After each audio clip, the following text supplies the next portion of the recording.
शिक्षावर्ष प्रथम दिनोत्सव और प्रवेश उत्सव अनुष्ठित। पुरी खोड़ा बजार सरस्वती शिशु विद्या मंदिर उच्च माध्यमिक विद्यालय परिसर में शिक्षावर्ष 2025-26 निमंते नूतन शिशुंकर प्रथम प्रवेश उत्सव अति आनंद उल्लास प्रधान आचार्य द्वारा हलदी पानी रे पद प्रक्षालन सहित स्वागत करा जायथिला। एथि सहित वैदिक रीति रे विद्यारंभ यज्ञर आयोजन करा जायथिला। आध्यात्मिक परिवेश रे कुनी कुनी भाई भौणी मानक द्वारा भजन संगीत नृत्य परिवेषण करा जायथिला। शिशु मानकु परिचालन समितिर सदस्य गुरुजी गुरुमा सेवक सेविका तथा सेमानकर अभिभावकଙ୍କ द्वारा शुभाशीर्वाद सह चाउल सिंचन करा जायथिला।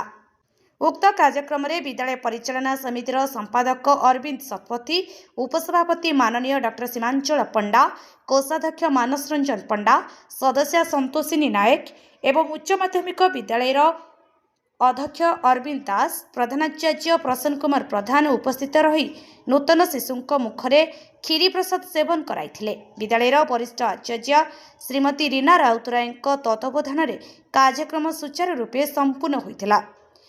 कार्य परिशेष में समस्त शिशु और अभिभावक माने आनंदर सहित घर को प्रत्यावर्तन करथिले। पुरीरू मनोज कुमार बलियार सिंह को रिपोर्ट।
छोटे जो एडमिशन नहीं दिले से जो खीर खाइबे काकरा खाइबे मुझे कष्ट गला हम आप आपने पिला सर 10टा 10टा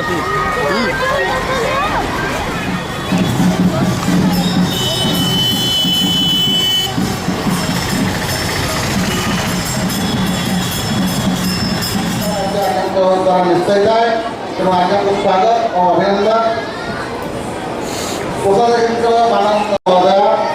माननीय संतोषिनी नायक भौणी प्रधान सम्मानना करते